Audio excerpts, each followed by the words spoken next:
So, I'm Demi Marie Obenour. I'm from Invisible Things Lab, and I'm here to talk about protecting against persistently compromised PCI devices, making CubesOS and OpenXT live up to their promises. Wait, what?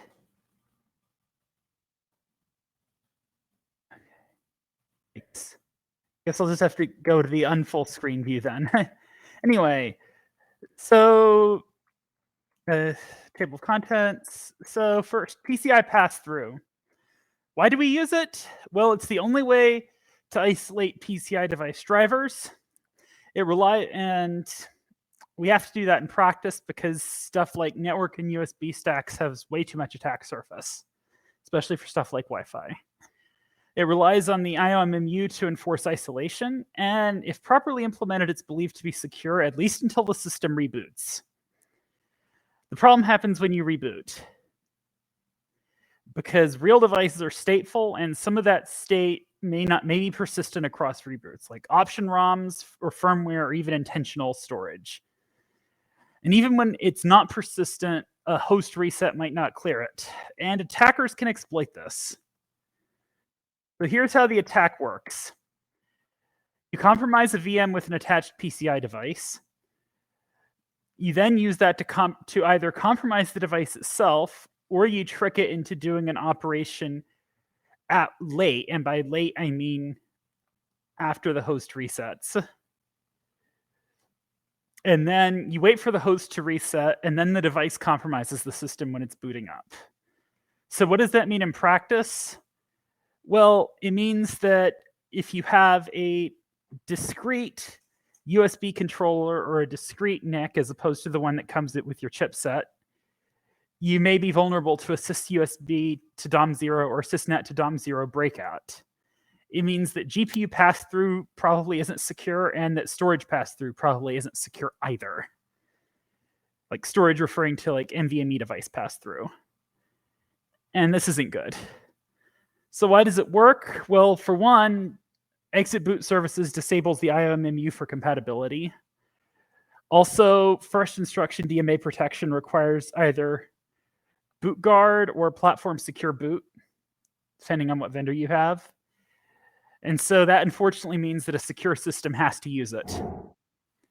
It stinks, but that's pretty much the requirement. Moriel5 asks if Apple's approach with the M1 Plus is any more secure. Answer, not just yes, but so much more secure, it's not even funny. It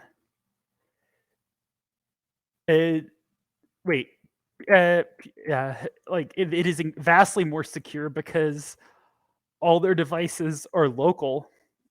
Like they have pretty much everything on the SOC. So when it resets, they reset the whole thing. And also because they don't have the same kind of compatibility constraints. Anyway, also some devices like GPUs require option ROMs to initialize, and firmware drivers might be vulnerable to malicious devices. But the most important problem is that the operating system and likely the firmware trust that devices are what they claim to be. The early boot DMA issues are pretty easy to solve. You just need boot guard and keep the IOMMU on. But the rest of this is the harder part.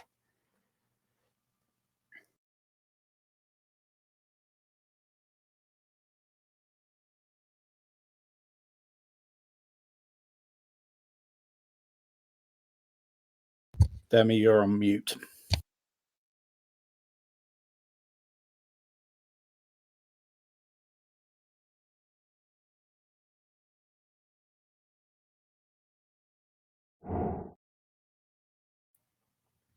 Hello? Yeah, That's now better. Yeah, you were muted for a few moments. Okay, hopefully it was just a few moments, not like the whole talk. No, just this slide. Just this slide. Oh, okay, good. So cloud providers, they use custom board designs. These can either use SPI interposers or a virtual SPI flash. Oh, and Piotrek, I meant turning off the IOMMU during exit boot services, not turning off exit boot services. But yes, so because of that, they can make sure that when the host resets, any persistent mutable state on the device gets wiped out. And they have an onboard microcontroller, presumably, that does that. Or they may hook it up to the reset line. I'm not sure. But the broader point is they can do that because they control everything. And this isn't just cloud providers that can do that, but they have the volume to make it economical. For stock hardware, we need a different approach. And the approach that I came up with is to accept that persistent compromise might happen, to design the system to limit the impact of such a compromise, and to ensure that users can safely use a system even if one or more of its devices is permanently under attacker control.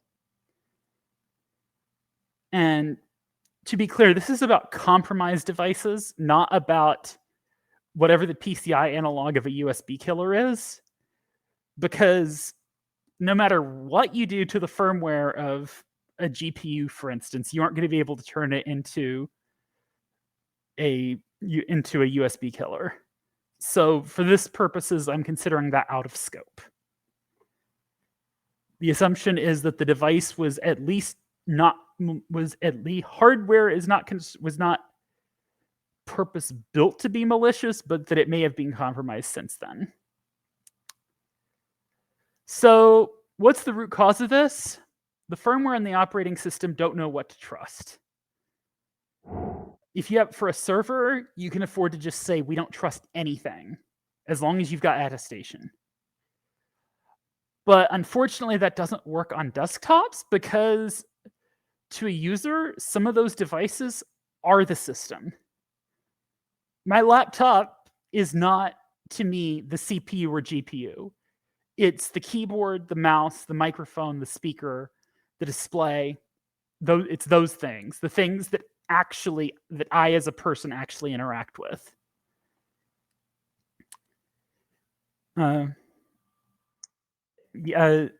So you have to have those if you want a usable desktop system or usable client system in general. However, these devices, because they interact with the user, they are privileged, and therefore they must not be assigned to an untrusted entity. So we can assume that they can't be compromised by a malicious VM. Only devices that are assigned to a guest must be considered to be potentially compromised. So how do we know which devices we can trust? Well, most devices do not have a cryptographic identity. Any device can pretend to be any other kind of device. But there's one thing that a device can't spoof, and that is the physical slot into which it is plugged. The device can't just get up, unplug itself from that slot, and then plug itself into a different slot. Whatever slot the user or manufacturer put it in is where it's going to stay. And then the firmware can know that. If for devices that are shipped, that are as shipped, the firmware can have a table that says what each and every slot is supposed to have in it. The keyboard will always be at the same place every time. If there's an NVMe device where the NIC should be, then don't trust that. Something is seriously wrong.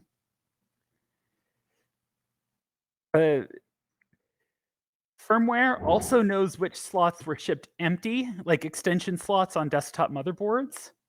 Also, to be clear, when I say slot, I mean that in the most general sense. I mean, I'm referring to physical topology, to the electrical topology at the hardware level. So, for instance, the integrated keyboard controller would be considered to have a slot, even though there's no actual physical slot and connector anywhere.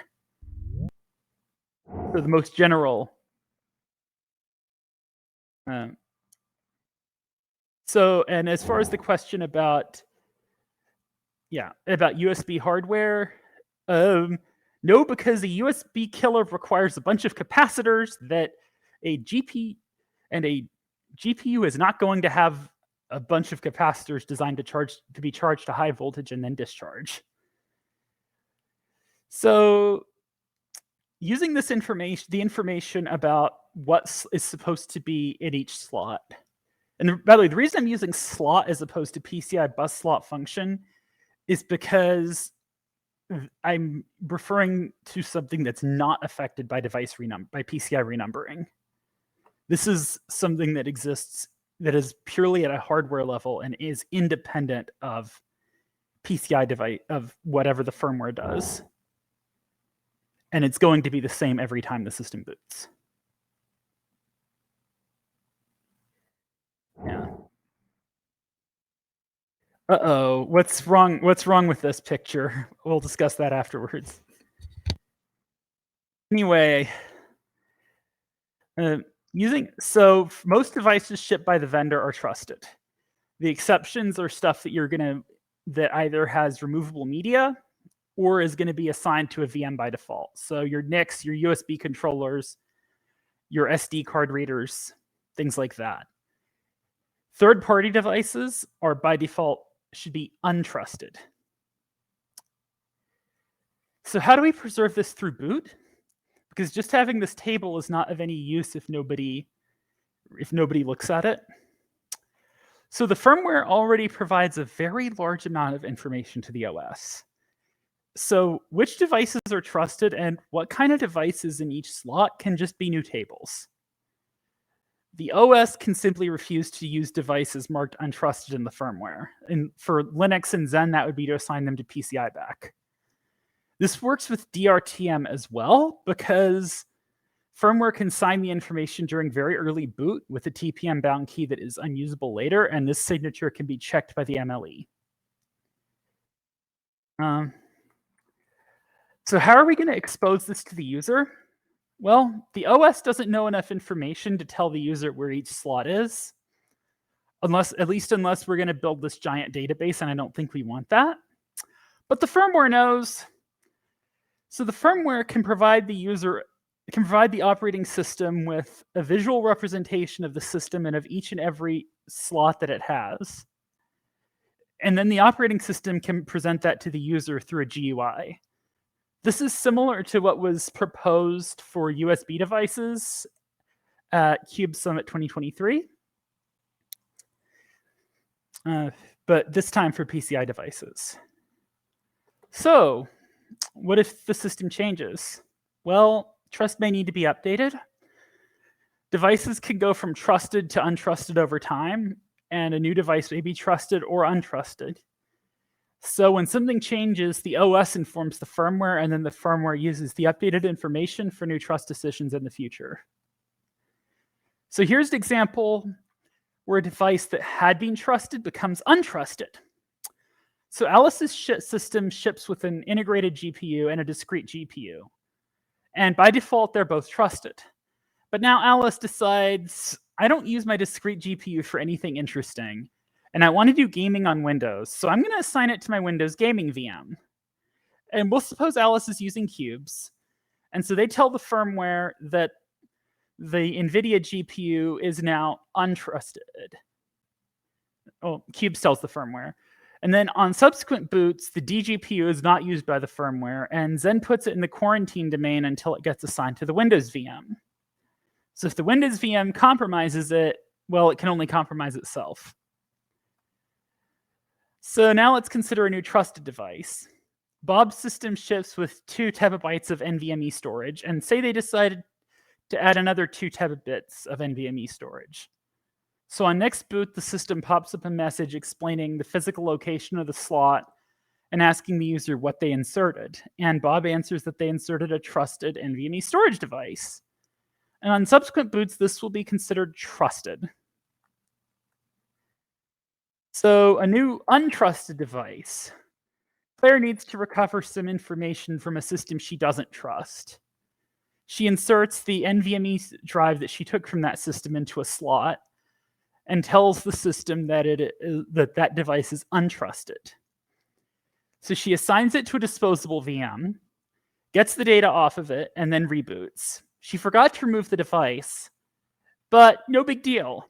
the firmware and operating system just ignore the device until Claire unplugs it.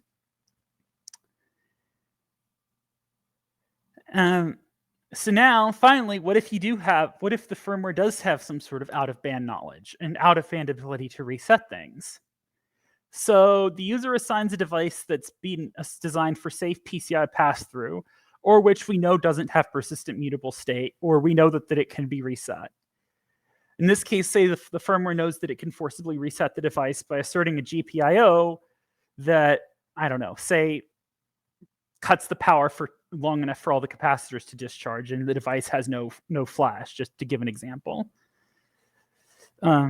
And so the firmware ignores the request to mark the device as untrusted and continues to treat the device as trusted after reboots, but not before resetting it. This would include, for instance, your... now, this probably ought to be exposed to the operating system somehow. Stateless devices include lots of stuff in the chipset. Also, what if a device is being replaced by another device? So Virgo removes their failing NVMe drive from their storage slot. Then they reboot before they put in the next one. And because they've booted with the slot empty, the system forgets about what was there. So then when they insert a new NVMe drive, they get reprompted.